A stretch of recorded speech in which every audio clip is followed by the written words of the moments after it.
getting a lot of questions lately about these adventure trips that I'm talking about on the Active Travel Adventures podcast. I'm so happy to hear that you're intrigued and about how many of you are considering this kind of travel experience, sometimes for the first time. Try it once, and I'm betting you're going to get hooked just like the rest of us.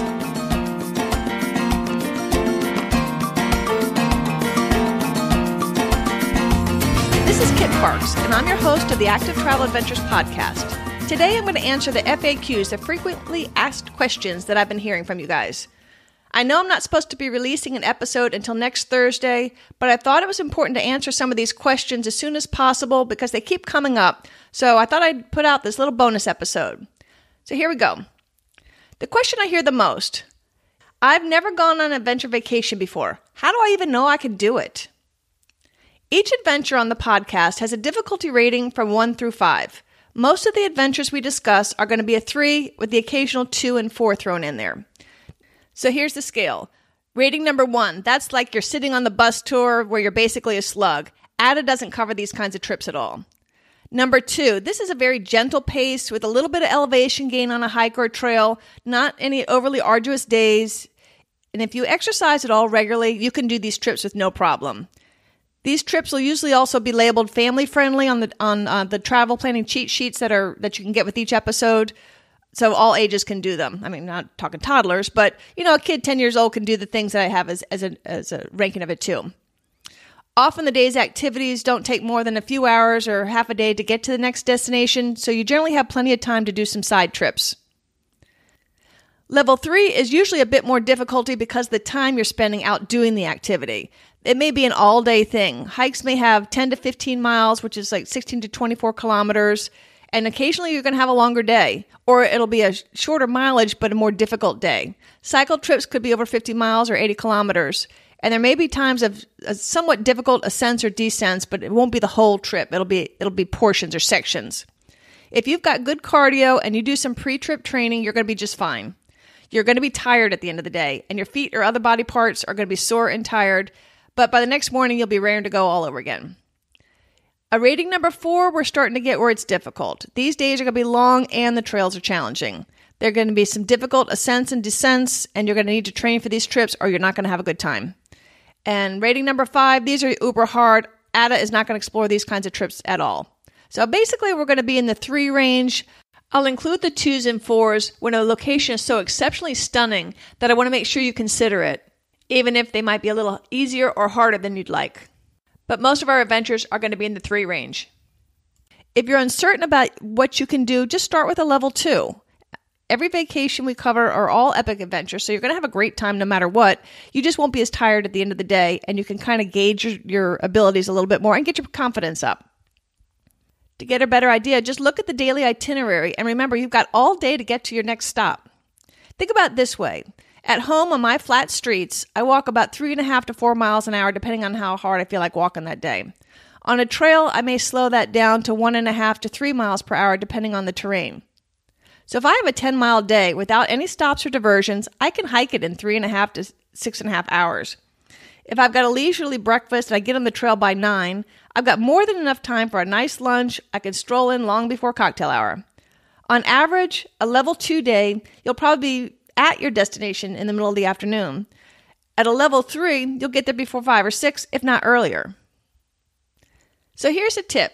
Check out the tour company recommendations on the travel planning cheat sheets and then go to their websites and look at the itineraries. It's going to give you a really good idea of what to expect so you can figure out if this trip is a good fit for you.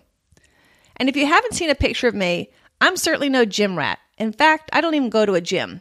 I've had the same nagging 10 pounds I'd love to get rid of, but obviously don't hate so much that I actually do anything about it for years. Here's what I do. I try really hard to walk 40 minutes a day, and every morning that I'm at home, I do a speedy version of Rodney Yee's AM yoga program, which is supposed to be about a 15 to 20 minute yoga session. It takes me about 7.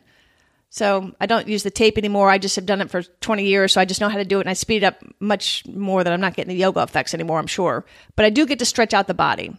On Mondays, Wednesdays, and Fridays, I do the following exercises, which take me about another 15 minutes. I do crunches, 30 each of 5 different varieties. I do the girly push-ups, those kinds on your knees. I do 30 of those. And I do 2 bat wing preventer exercises. One's a chair dip, do 30 of those. and then I do this bench press. I'm not trained to teach somebody how to do exercises, but on the today's episode show notes, I do have a YouTube link that you can use to see how to properly do those. If I put on a few pounds, I'll add some running for 30 minutes, but I say I'm going to do it much more than I actually do. I would say maybe 5 times this whole year I've run, but my clothes are getting a little tight, so I'm going to add that back to the agenda, maybe once a week until the pants fit a little better. To prepare for an adventure trip, I will beef it up. And instead of walking a couple times a week, I've got a local rec center that I can pay $30 for the year and use their treadmill so I can bring my pack and build up the weight, use it on an incline, and get my feet and my shoulders and body used to carrying a little bit of weight. And if I'm doing a backpacking trip, I'll do that much more intensely. If I was smart, I would do all of even my neighborhood walks with my pack on so I never get out of condition. But I haven't been that smart. I would love to do that, but I always forget about it. But I always say, oh, next time. And then, well, anyhow, you know how it goes. If I have a really difficult trip planned, then I'm going to take it a little bit more seriously. And I'm going to be thoughtful and consistent and have a plan for training. When I did my very first long-distance backpacking trip, I was kind of nervous. I didn't know what to expect. And I was doing 2 weeks on the Appalachian Trail. And all I had done before that was a weekend backpacking trip. So I trained for 4 months really intensely. And what a joy, because when I finally got out there, I felt like I was skipping up the mountains because I was carrying 28 pounds on the trail, but I'd trained my body to get used to 36. So if you overtrain, you're never going to regret that. Contrast that with my Scottish long-distance hike where I was just day packing, and I didn't train at all for that trip, and that was a big mistake. The trail is mild, so it should not have been a problem, except I brought all this heavy electronic equipment, and I hadn't trained with any weight in a pack, so even though I was day hiking, not backpacking, I was actually carrying close to backpacking weight, and I injured my right knee. This is not the smart way to do it, so please do some kind of pre-trip conditioning. I've certainly learned my lesson, and I'm not going to get cocky again about pre-trip training. Time is not an excuse anymore with today's smartphone. You can work and train at the same time. You can listen to podcasts or audiobooks while you're training, and the time just whizzes by. If you're short on family time, make training for your trip a family event. Get them in shape too.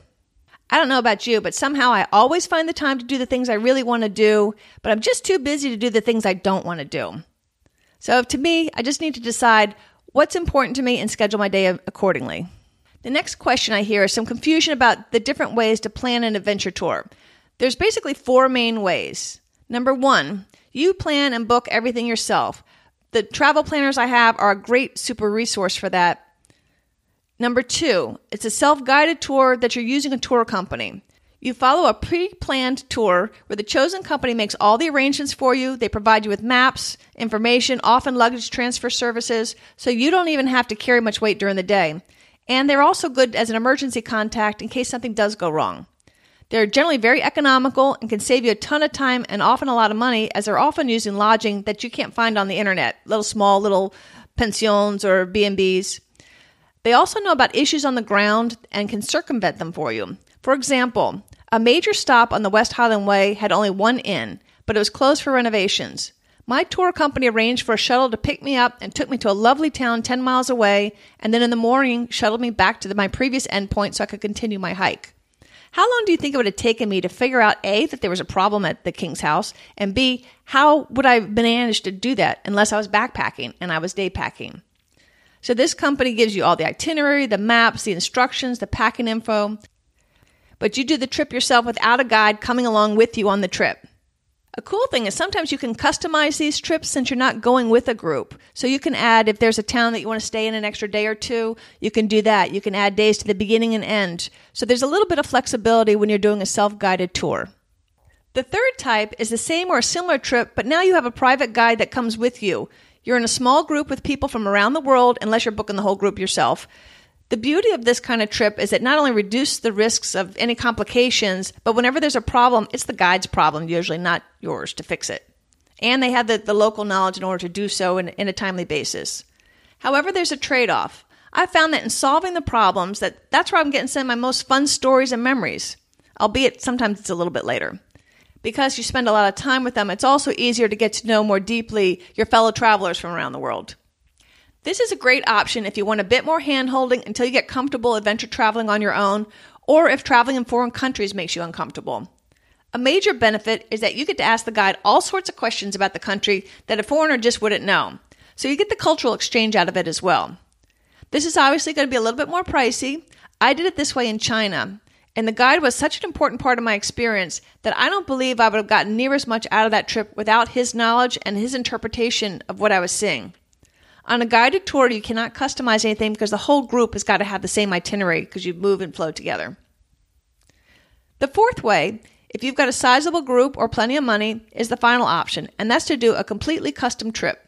Your friends or family are going to be the only ones on the guided trip. So you're going to have somebody, one or two guides or more, depending on what you're doing, who plan and execute the whole trip for you. Depending on the country, you can get affordable custom guided trips for even just a few people for a reasonable price. In first world or difficult to travel countries like Africa, it can get kind of pricey. But if you've got 8 to 15 people, there shouldn't be that much difference in the price of a custom trip versus a regular guided trip. In the last year, I've planned my adventure trips as follows. France. I was testing out unplanned independent long-term travel. I booked a 6.5-week to and from flight to Paris, and outside of seeing a friend in Antibes and an American couple I was friends with who also happened to be in France, the rest of the trip I planned just as I went along. If I liked a town, I stayed, and then I moved on when I was ready to go to the next place of interest. Usually it would be somebody I met who recommended a place they had just come from, or I'd see that there was a nearby natural area that I could hike or bike that determined where I would go next. This was great fun to be comfortably uncomfortable, as normally I'm like a heavy planner kind of a person, and I had to toss all that out the window. I found out that I like the spontaneity, but I did come up with some rules. I'll go over it another time. This kind of adventure trip gives you the most flexibility, but also the most problems and a few twitches. Plus, you spend a lot of your vacation time figuring things out while you're over there. I did have a blast, and I do recommend it if this suits your personality, but it's definitely not for everyone. The next trip I took was to Nicaragua. This trip was a guided tour where I was acquainted with one person that was going to be in the group. I had met John several years ago at the Appalachian Trail Institute, and we kept up annually at Christmas time thereafter. Every winter, he'd be going on these epic hiking trips, so in my annual email, I was like, "Where are you going this year?" He said, "Nicaragua. Why don't you come?" I was like, "Why don't I come?" "Sure." Everyone needs to learn that I take these kinds of invitations really seriously, and I always try to say yes. So I paid the money, but barely even looked at the itinerary and just showed up. As this was a guided hike in a group of maybe about a dozen people, I didn't have to do anything but hike, as Roger planned everything, and we had multiple local guides to assist us. It was really nice. It was on this trip that I met Jamie, a Scot, who had invited the whole group to his 40th birthday party hike in June. I'm the only one that said yes, so remember, be careful what you invite me to. If you want to hear more about the Nicaragua trip, listen to episode 1 for more details. The next trip was Scotland. I did a self-guided tour, but I hired a company to plan the itinerary, make all the arrangements, and transfer my luggage daily, so all I had to do was hike the 100 miles to the birthday party from Glasgow. I did almost zero research before heading on this trip, so like Nicaragua, it was great to be surprised every day to see what am I going to encounter? What's the day going to be like? When you have someone else plan your trips, you can get away with this because they've smoothed out all the rough edges in planning things for you. You can hear about this adventure in episode number 3. Next up was Glacier National Park. This is a hybrid trip. It would be independent by most standards. However, I did none of the planning on this one. I had met a charming woman when I was on that French trip, and we bonded over dinner and became Facebook friends. 6 months later, she mentioned she was going to camp and hike in Glacier for 3 weeks. Would I like to go? Be careful with those invitations. Of course I want to go. She did all the planning on this one, so all I had to do once again was hike. She lives in Wyoming, so I flew there to start the adventure. On the way to Glacier, Montana, we spent 3 nights staying with a woman she had met on her previous multi-day rafting trip and had obviously become good friends with. Yet another example of bonding quickly on the trail. We stayed with this woman for another 2 days on the way back. So here's the thing. That Montana woman and I became friends, and now she and I are going to go on a hiking trip to Bhutan next year with some people that I met in Nicaragua earlier this year. The people I'm meeting on these trips are making these cool interwoven circles, kind of like a slinky that's getting all tangled up and interconnected. If you want to check out the Glacier Adventure, that's episode number 2. I guess my point is that depending on what you want to do and how much you want to spend time planning on what you want to do, and obviously your budget, these are the factors that help you to determine whether or not you want to plan the trip yourself or use a company. I like using them all, and it's depending on what I want to get out of that determines which avenue I'll go, or sometimes the invitation will dictate it. The more I travel, the more confident I get in stretching the bar of my comfort level just a little bit more each trip. And always, always, always with the grand result. Like most of you, I get so busy, so now I'm preferring to have somebody else plan the trips for me. But if I just want to get away, I can do it the French trip way. But I know I'm going to spend a lot more on-the-ground, precious time planning things once I get to the destination. Look at the travel planners for each episode, and you'll see my recommendations for whether or not this is something you can readily plan on your own, or should you use a guide or a tour company. And I can recommend tour companies that I know and trust if you want to use that route. One other thing about these travel planners I want you to know is I spend hours putting them together to save you those same hours. It has all the important links you need to plan your trip on a 2-page document that has working internet links that will tell you the weather averages and the best times of year to go, the State Department safety and visa information, local currency plus the currency converter, and some other notes on the money and the tipping on that destination. It'll tell you who the trip is best for: families, couples, solo, friends, and or as a custom trip. Is it a trip you can easily plan and execute yourself, or should you hire a guide or tour company? And who do I recommend? The budget range. Often, I'll give it either a single dollar sign for budget up to $4 signs for a more expensive trip. And sometimes you can choose between different expense levels depending on your comfort level of the accommodations. I'll give the physical difficulty rating of 1 to 5, 5 being the most difficult. And like I said earlier, most are 3, but range from 2 to 4. I'll tell you the comfort rating. What kind of sleeping arrangements can you expect? Is it going to be basic or going to be a little bit more high scale? I'll tell you what languages are spoken there, whether or not it's difficult to get around without speaking English, plus give the link to the free Google Translator. I'll talk about food and water safety. There'll be a link for the gateway airports and the airlines who service the main airports so you can get the best flights in and out and save the most money on your flights. There's a cool site that lets you compare travel insurance options. So I have a link to that so you can pick the one that's the best for you at the best price. And I've got packing list and equipment recommendations, and then any other pertinent links that can help you plan your trip. One thing I want to mention is that even though these sheets are specific for the adventure we're talking about on the corresponding podcast episode, actually they're a pretty good way to use for the entire country trip planning. So if you're going to Scotland but not doing the West Highland Way, you'll still want these free planners because they help you plan whatever your Scottish vacation is, even if it's not even adventure travel. If I were you, I'd make up a folder called ATA, ATA for Active Travel Adventures, in my email account, and then file the newsletters in there. You get the travel planners automatically with each newsletter, and I'll be sending those out each month. That way you can use the search feature in your email to find them by destination, the activity level. Super easy. And if you know you want to go on the adventure, I've made them printer friendly so they don't eat up all your ink. Speaking of emails, I personally hate all the spam, and I hate when the folks abuse that when I give them my email. I promise you, I'm not going to do that to you. I'm never going to sell your email address.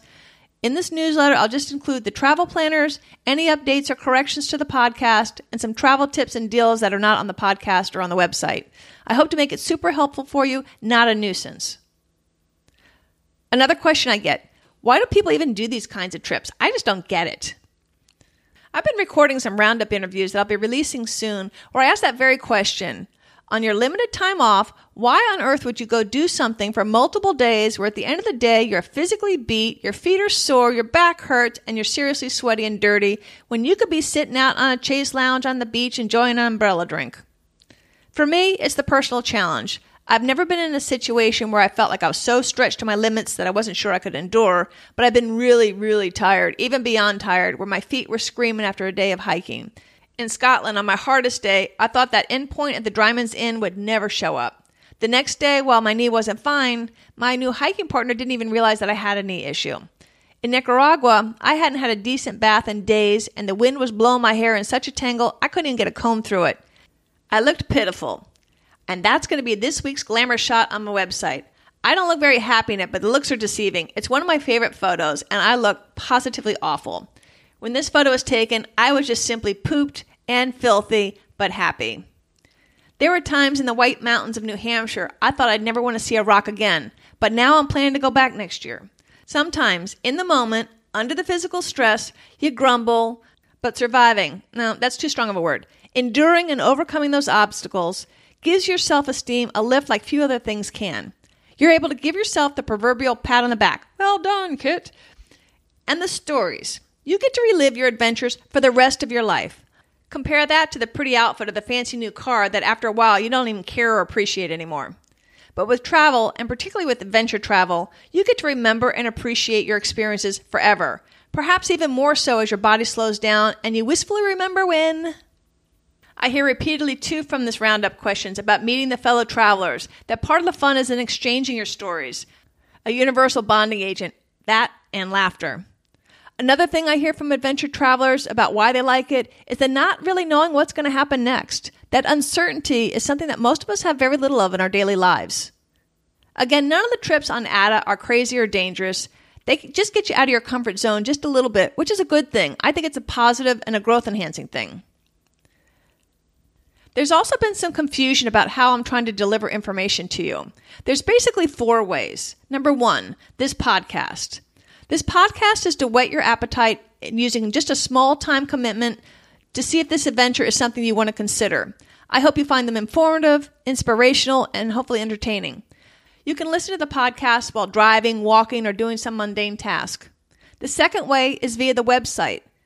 The website's got photos and videos of the adventure, plus the podcast transcript if you prefer to read something or just look back on something. Some people like to digest information visually. So in addition to a summary of the episode and the photos and videos, if you scroll down below, I have a complete transcript of the entire podcast. It's on the website that you can download individual travel planning sheets. Also on the website, there's a search bar to help you find different trips, activity levels, comfort levels, etc. And there's a podcast episode directory of all the back episodes.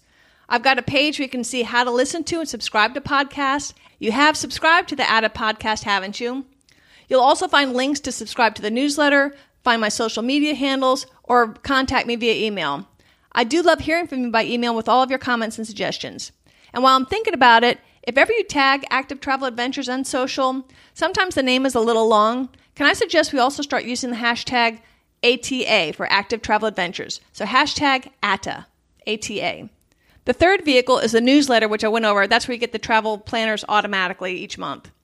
The fourth way is a way not only to deliver information to you, but also so we can communicate with each other. I've started a Facebook group, the Active Travel Adventures Facebook group. It's a private group, and don't worry, it doesn't cost anything, but the reason I made it private is I want to control the membership. Sometimes in some of the travel groups I belong to, you get a lot of postings of people just trying to sell you something. I want it to be a place where people like ourselves can just chat and exchange information, ask questions, show photos of our trips, and get some ideas, and just build a community of like-minded people.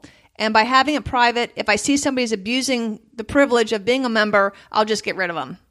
To join the Facebook group, you go to Facebook, obviously, go to groups, and then type in the search bar, Active Travel Adventures, and you should find me there. If you have any problems, just give me a holler.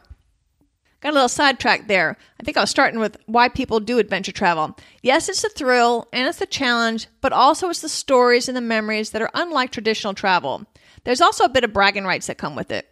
When you're standing around the water cooler chatting with your coworkers and somebody asks you what you did on vacation, which sounds like more fun? Oh, I went to the Bahamas and sat around drinking fruity drinks, or I was climbing the active volcanoes of Nicaragua. You get to meet people from all over the world, and I gotta say, they're always invariably really cool people. You get to explore new cultures and see places that you just can't get to unless you're getting dirty, and that most people on this planet will never get the opportunity to see. One often overlooked benefit is that adventure travel is often a much cheaper way to travel, particularly if you're camping or going self-guided. So many places I go to, I find it's cheaper for me to travel there than to stay at home. One underrated benefit is that it's one of the few vacations that you take that you actually lose weight on instead of gaining an extra 5 pounds. And instead of coming home exhausted, you come home exhilarated. I want to encourage you to email me with any of your questions. I'll do my best to answer them either on a future Q&A or directly. I love to see your emails instead of spam. And this week, I'd like to ask each of you to tell at least one other active friend about the Active Travel Adventures podcast to help me spread the word. You may have to show them how to download a podcast app and then how to subscribe. Most people still don't know how, so you're going to have to show them. It's people like you and me out there forging this new podcast trail, and I could sure use your help. I sure appreciate it. Thanks. Next week, on our regularly scheduled episode, I'm interviewing a gal who's done some of the world's most popular hikes, and she's taken us to a trail I'd never even heard about. She says it's one of her favorite ever. Plus, she says it's easy and stunningly beautiful that the whole family can enjoy. You don't want to miss it. I'll see you next Thursday. Until then, adventure on.